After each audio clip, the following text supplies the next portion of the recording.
selling out every show. We toured Europe for 2 weeks.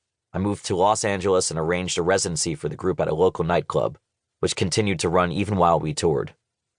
I was offered multiple record deals but turned them all down to stay independent and went on to release 7 albums in a single year on my own label. I kept on making those videos.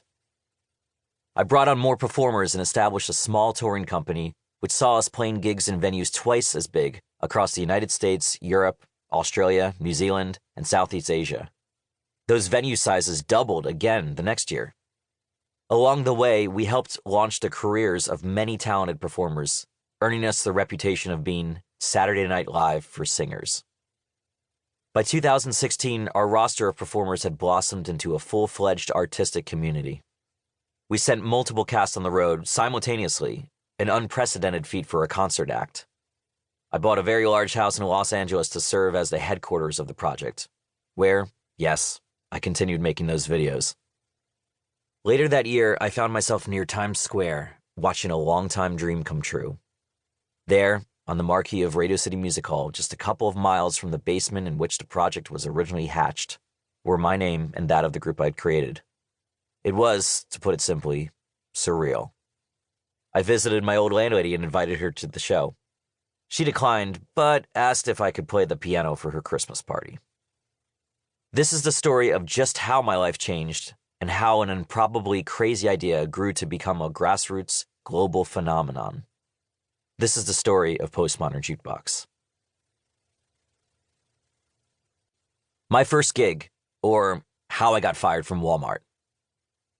Attention Walmart shoppers, come to the paint counter and get your groove on as we present the sweet sounds of Scott Bradlee and his intergalactic purveyors of funk.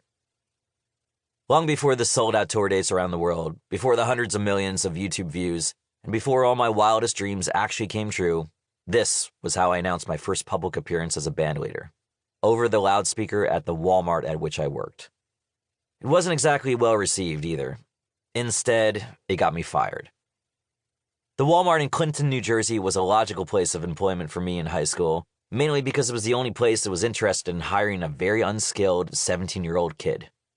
It also happened to be the workplace of one of my best high school friends and fellow ne'er-do-wells, Cody, who notoriously would be fired not long after I started for making price tags that read, "My hairy ass, $1, and slapping them on items around the store. In the brief, blissful time that our shifts overlapped before Cody met his fate, we spent most of our on-the-job hours goofing off and talking music. On one particular afternoon, I had the idea to take things to the next level and actually perform music, instead of merely sitting around talking about it. I won't claim to have thought, at the time, that bringing in a live band to perform at the paint counter would result in anything other than my termination as a Walmart employee. But I do know this. Even then, the idea of putting music where it didn't belong fascinated me enough to throw caution and my Walmart career to the wind, just to see what would happen. The musicians who accompanied me, Cody on bass, Steve Ufalusi on sax, and my friend Josh on conga drums, knew the drill. After all, I'd talked them into performing for confused customers at a gas station convenience store the previous week. Upon arriving at the mega store that day, I channeled my inner James Bond and hijacked a large dolly so as to wheel in my 1978 Fender Rhodes electric piano and a battery-powered amp in the smoothest, least obtrusive, least suspicion-stirring way possible. Realistic? Not at all. But it's the strategy I'd landed on, and I was committed to seeing it through. I pushed the array of instruments down the frozen food aisle, conscious, of course, of the weird glances I was receiving from customers. But there was no backing out now.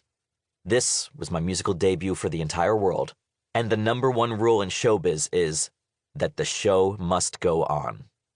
With steely resolve, I executed a wide left turn into my usual station at the hardware department. With the help of my friends, I quickly set up the instruments around the paint counter before taking my place at the piano. Then, over the public address system, I made the announcement that begins this tale.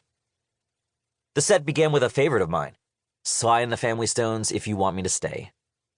If nothing else, Walmart's customers seemed mildly entertained by this departure from the paint counter's usual programming, which consisted of me mixing paint for them and occasionally supergluing objects to the countertop out of boredom.